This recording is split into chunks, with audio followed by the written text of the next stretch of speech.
मलाई यो सबभन्दा सस्तो बोर्डिङ के हो भन्दिन्न भनेर मलाई सोधिरहेछन्। त्यो त मैले कसरी जवाफ दिने हैन?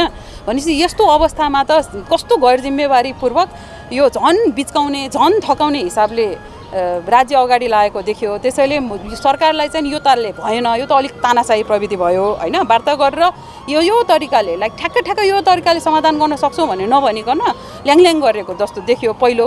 र दोस्रो, शिक्षक साथीहरूलाई पनि अब त तपाईहरु जाग्नु पर्यो नि। तपाईहरुको बुई चढेर भएभरको सबैजना कहाँ कुन सम्मानीय, कुन माननीय, कुन के पद खाइसके।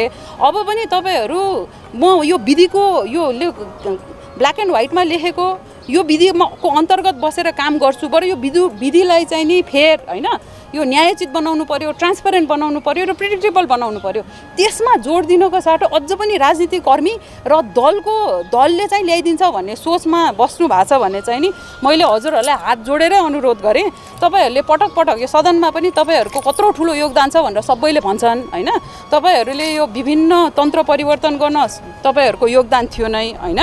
निरङ्कुशताबाट के भन्छ जनताको सम्म पावर ल्याउनमा तपाईहरुको हात थियो नै। तर राजनीतिक संस्कार चाहिँ भएन के।